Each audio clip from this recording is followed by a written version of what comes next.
I work as a janitor in the Paris Catacombs, and the truth is this job doesn't begin when you clock in.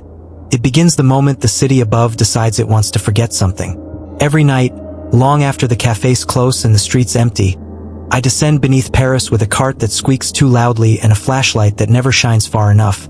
And I pass the same sign every time that says maintenance access only, even though nothing down there has ever truly been maintained.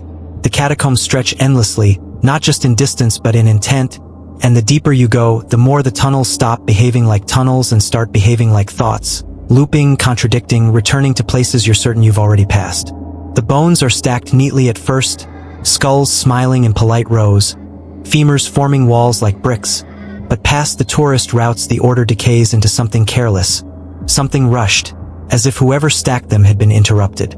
On my first week, I was given a thin black notebook by a man who refused to tell me his name, only that he had worked here longer than anyone and would probably work here forever.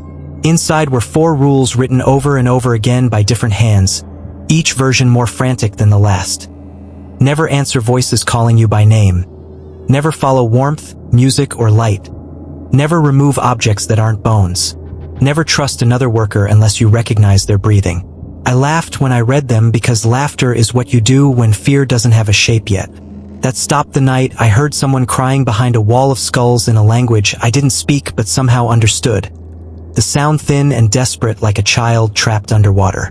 I kept cleaning, pretending not to hear it, but the crying followed me, sliding through tunnels that shouldn't have connected, growing closer without ever growing louder. My flashlight flickered, and I felt warmth ahead, gentle, welcoming, like a heater in winter. And for one terrible moment I wanted to step forward and rest. Then I saw the objects on the ground. Wallets, watches, scarves, shoes still tied, arranged carefully between ribs and vertebrae, as if someone believed order might